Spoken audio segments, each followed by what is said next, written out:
Big pass நேர்களுக்கு வணக்கம். So இன்னைக்கு வீடியோவில் நம்ம என்ன பார்க்க போகிறோம் அப்படின்னா, ஃபர்ஸ்ட் ஆஃப் ஆல் நம்மளோட அன்பு தலைவிக்கு ஒரு பெரிய வாழ்த்துக்கள். ஏன்னா நம்ம அர்ச்சனா ஒரு பெரிய ஹிஸ்ட்ரி மேக் பண்ணியிருக்காங்க. ஒரு wild card contestant title win பண்ண முடியுமா அப்படின்றத முடியும்.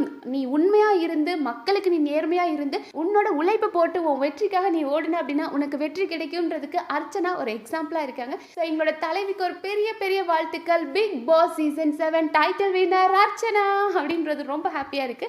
ஓகே, அர்ச்சனாட்ட அப்படி என்ன இருக்குது, அவங்க ஏன் டைட்டில் வின் பண்ணாங்க அப்படின்றத பார்க்கலாம்.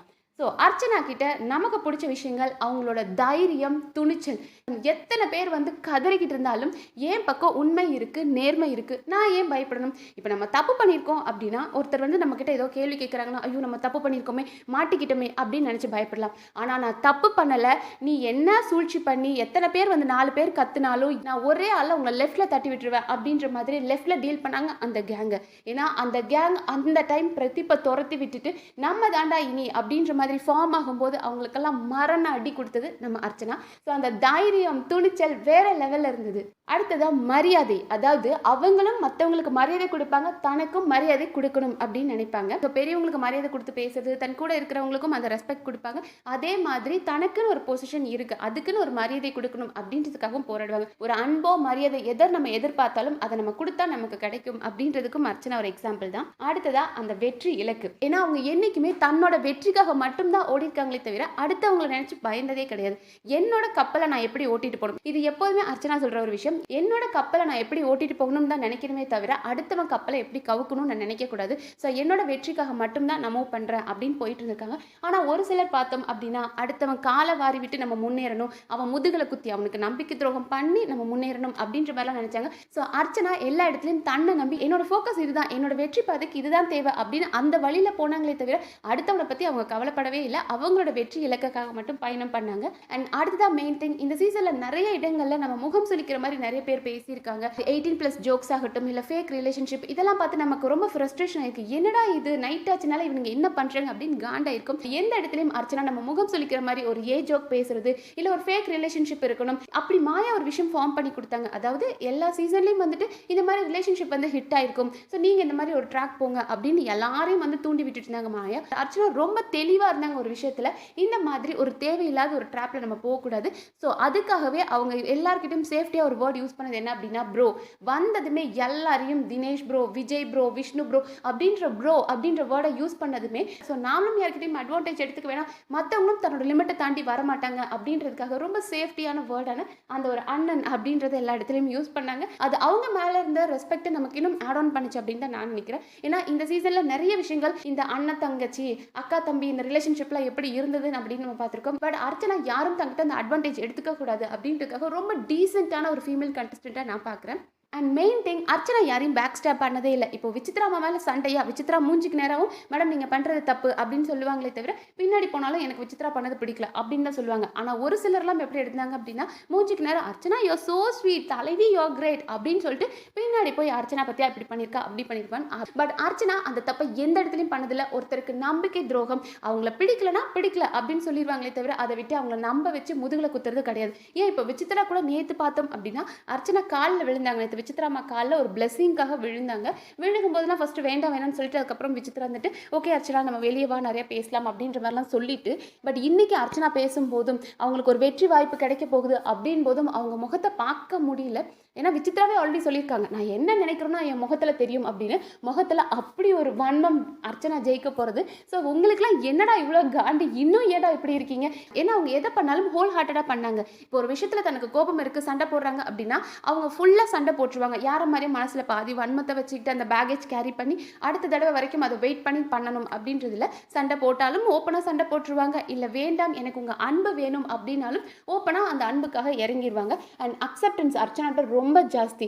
ஓகே எனக்கு கிட்ட ஏதோ ஒரு தப்பு இருக்கு, அதனால தான் எனக்கு இந்த பேர் கிடைக்குது. இப்போ நம்ம மாயா பூர்ணிமாலாம் எடுத்துக்கிட்டோம் அப்படின்னா எப்போதுமே அவங்க சொல்ற ஒரு சாரி ஆகட்டும், அந்த சாரிக்கு பின்னாடி ஒரு கண்டினியூஷன் இருந்துட்டே இருக்கும். இப்போ எக்ஸாம்பிளுக்கு வினுஷா மேட்டர் எடுத்துக்கோமே. இப்போ வினுஷாக்கு வந்து அர்ச்சனா மேலேயும் கோபம், பூர்ணிமா மேலேயும் கோபம். அர்ச்சனாட்ட கூப்பிட்டு பேசினாங்க, நீ எதுக்கு வந்து அவனுக்கு சப்போர்ட் பண்ண, நிக்சனுக்கு சப்போர்ட் பண்ற மாதிரி பேசினே அப்படின் போது அர்ச்சனோட பாயிண்ட் ஆஃப் வியூ சொல்லிட்டு ஓகே வினுஷா நான் பண்ணது சாரி தப்பு தான் அப்படின்னு சொல்லி முடிச்சுட்டாங்க. ஆனால் நம்ம பூர்ணிமா எடுத்துக்கிட்டோம் அப்படின்னா அவங்க சாரி பட் இருந்தாலும் இதனால தான் நான் பேசினேன், இதனால தான் நான் பண்ணேன், எனக்கு இது புரியல அப்படின்ற மாதிரி ஒரு எக்ஸ்பிளனேஷன் கொடுத்துக்கிட்டே இருப்பாங்க. பட் அர்ச்சனா அப்படி கிடையாது. அக்செப்டன்ஸ் ரொம்ப ஜாஸ்தி. ஓகே, நான் ஏதோ தப்பு பண்ணியிருக்கேன், கமல் சார் என்ன வார்ன் பண்ணுறாரோ, ஏதோ ஒரு தப்பு இருக்குது, நான் அதை மாற்றிக்கிறேன். விசித்ரா அம்மா என்கிட்ட ரொம்ப க்ளோஸாக இருந்தவங்க ஏதோ என்னை விட்டு போகிறாங்களோ, ஸோ என் சைடில் ஏதோ ஒரு தப்பு இருக்கும் அப்படின்ற மாதிரி எல்லாரோட ஆங்கிள் இருந்தும் யோசிக்கணும் அப்படின்னு நினைப்பாங்க. அண்ட் அர்ச்சனா வரும்போதே ஒரு பயத்தோட தான் வந்திருந்தாங்க. அது அவங்க இனிஷியலாகவே சொல்லியிருந்தாங்க, நான்லாம் 2 வாரத்துக்கு மேலே இங்கே இருப்பேனா அப்படின்றதே எனக்கு தெரியாது. ஸோ அந்த ஒரு மைண்ட் செட்டில் தான் வந்தேன். ஓகே, அர்ச்சனா யார் அப்படின்றது கொஞ்சம் மக்களுக்கு நம்ம தெரிய வைக்கணும் அப்படின்றதுக்காக வந்தோம் அப்படின்னு. அண்ட் மோர் ஓவர் அவங்க அப்பா ஆல்ரெடி வேண்டாம், நம்ம இது ஆல்ரெடி ஒரு வீடியோவில் பேசியிருப்போம். லைக் அவங்க அப்பாவுக்கு வந்து இந்த பிக் பாஸ் அனுப்புறதே அவங்கள இஷ்டம் இல்லையா, இல்லை வேண்டாம், இந்த பிக் பாஸ்குள்ளே போனவங்க எத்தனையோ பேரை கெடுத்துட்டு தான் வெளியே வந்திருக்காங்க. இப்போ வீரமங்கை அப்படின்னு ஜல்லிக்கட்டில் பேசப்பட்ட ஜூலி சீசன் 1ல வந்து இவெல்லாம் ஒரு ஆளா அப்படின்ற அளவுக்கு எவ்வளவோ ஒரு கெட்ட பேர் வாங்கிட்டு வந்தா, பிக் பாஸ் போனால் நீ கெட்ட பேர் எடுப்ப அப்படின்னு அவங்க அப்பா எவ்வளவோ வார்ன் பண்ணாங்க.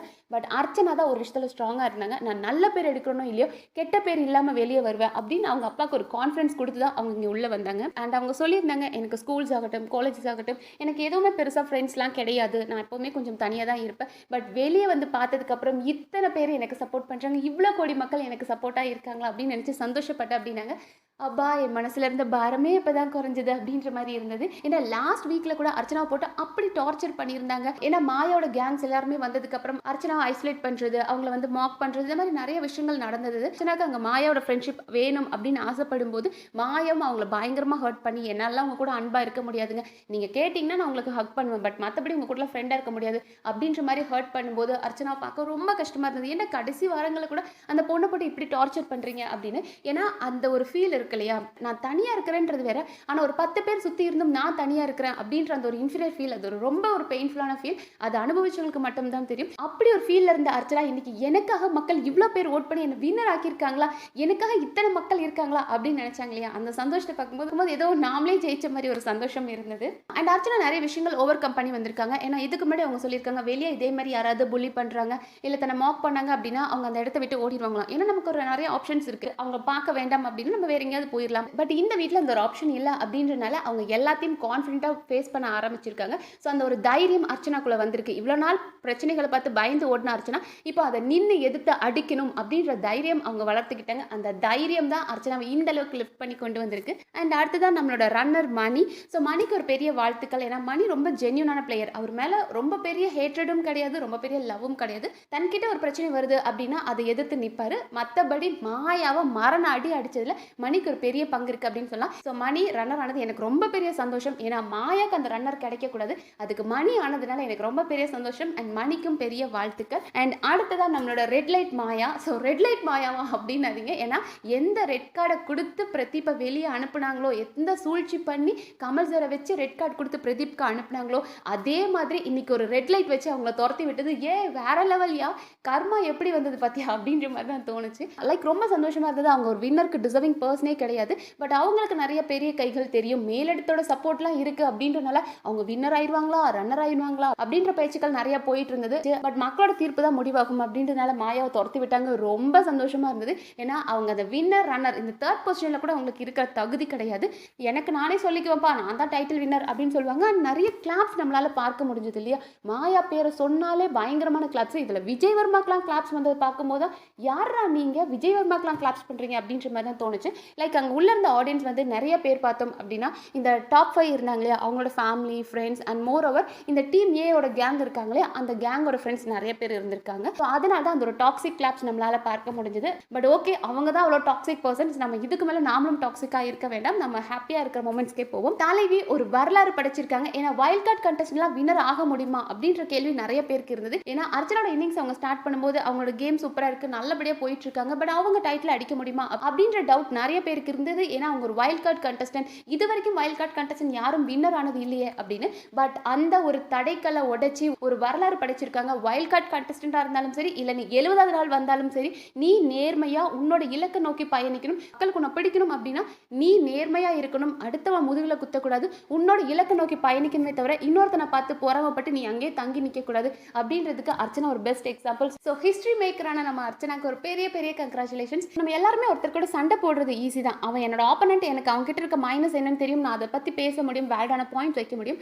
ஆனால் என் ஆப்போனண்ட்டாக இருந்தாலும் அவனுக்கும் ஒரு மனசு இருக்குது. அந்த மனசுக்குள்ளேயும் கல்லுக்குள் ஈரம் அப்படின்ற மாதிரி எங்கேயோ ஒரு இடத்துல அன்பு இருக்குது. அந்த அன்பை நான் தேடி கண்டுபிடிச்சிட்டு போவேன். பிக் பாஸ்னாலே சண்டை போடணும், பேக் பைட்டிங் பண்ணணும் அப்படின்றது இல்லாமல் அன்பாலையும் ஜெயிக்க முடியும் அப்படின்னு என் அன்பு தலைவி அர்ச்சனா மேக் பண்ணி காமிச்சிருக்காங்க. ஸோ அதுக்கு ஒரு பெரிய பாராட்டுக்கள். ஃபைனலி நம்ம ஆசைப்பட்ட மாதிரி மக்கள் சக்தி, மக்கள் நாயகியான அர்ச்சனா ஜெயிச்சது ரொம்ப பெரிய சந்தோஷமா இருக்கு. ஸோ போன சீசன்ல இருந்தே சேனல் சைட்லயும் வந்து ஒரு பெண் போட்டியாளர் ஜெயிக்கணும் அப்படின்றதுக்காக ஆசைப்பட்டுட்டு இருந்தாங்க. அதே மாதிரி அர்ச்சனாவும் ஜெயிச்சிட்டாங்க வித் இவ்வளோ மக்கள் சப்போர்ட்டோட. ஸோ பெரிய பெரிய வாழ்த்துக்கள் நம்ம தலைவிக்கு. நீங்க வெளியே போயும் உங்களுக்கு நிறைய சக்ஸஸ் வரணும். பட் ஒரே ஒரு சின்ன விஷயம் தான், நம்ம நல்லவங்களா இருக்கலாம், ரொம்ப நல்லவங்களா இருக்கலாம், ஆனால் யார்கிட்ட நல்லவங்களா இருக்கணும் அப்படின்னு நம்ம கமல் சார் சொன்னார் இல்லையா, அது ரொம்ப முக்கியம். அதை மட்டும் அர்ச்சனா பார்த்துக்கிட்டா போதும். ஏன்னா உங்களை சுற்றி நிறைய குள்ளநரிகள் இருக்கு, அவங்க கிட்ட போய் நான் அன்பு காட்ட போறேன், அவங்க கிட்ட இருந்து அன்பு வாங்க போறேன் அப்படின்னு சொல்லி உங்களை நீங்க ஹர்ட் பண்ணாதீங்க அர்ச்சனா. ஏன்னா நீங்க ரொம்ப சென்சிட்டிவான பர்சனாக இருக்கீங்க. அதனால ஒரு சின்ன அட்வைஸ் என் தலைவிக்கு. மற்றபடி ரொம்ப ரொம்ப சந்தோஷமா இருக்கு, ஃபுல்ஃபில்மெண்ட்டாக இருக்கு. அண்ட் என்னோட ஸ்வீட் ஃபேமிலி, நான் அவங்க எல்லாரையும் ரொம்ப மிஸ் பண்ணுவேன். அண்ட் நம்ம பிக் பாஸ் சொன்ன மாதிரி சீசன் 8 வரைக்கும் உங்களுக்காக நான் வெயிட் பண்ணிட்டு இருப்பேன். பட் நம்ம சேனலில் ஏதாவது வீடியோஸ் வந்துட்டே இருக்கும். உங்களோட லவ் அண்ட் சப்போர்ட் நீங்கள் எனக்கு டெஃபினட்டாக கொடுப்பீங்க அப்படின்னு நம்புகிறேன். சீசன் 7ல் நிறைய லவ் கொடுத்தீங்க, சீசன் 8ல் நிறைய சப்போர்ட் கொடுத்தீங்க. ஸோ உங்களோட அன்புக்கு ரொம்ப ரொம்ப பெரிய நன்றிகள். நான் எத்தனையோ இடங்களில் வந்து உடஞ்சி நிற்கும் போதும் முடியல அப்படின்னு நினைக்கும் போது கூட உங்கள் கமெண்ட்ஸ் பார்க்கும்போது எனக்கு ரொம்ப சந்தோஷமாக, ஒரு எனர்ஜெட்டிக்காக இருந்திருக்கு. ஸோ எனக்கு இவ்வளோ நாள் சப்போர்ட் பண்ணவங்களுக்கும், நம்ம தலைவிக்காக சப்போர்ட் பண்ணி கமெண்ட் பண்ண அத்தனை நல்ல உள்ளவங்களுக்கும் ரொம்ப ரொம்ப நன்றிகள். ஸோ நீங்களும் அர்ச்சனாக்கு வாழ்த்துக்கள் சொல்கிறதா இருந்தாலும் கமெண்ட் செக்ஷனில் சொல்லுங்கள். Miss you all and love you so much my dear family. So இந்த வீடியோ உங்களுக்கு பிடிச்சிருந்தா சப்ஸ்கிரைப் பண்ணி சப்போர்ட் பண்ணுங்கள். நன்றி.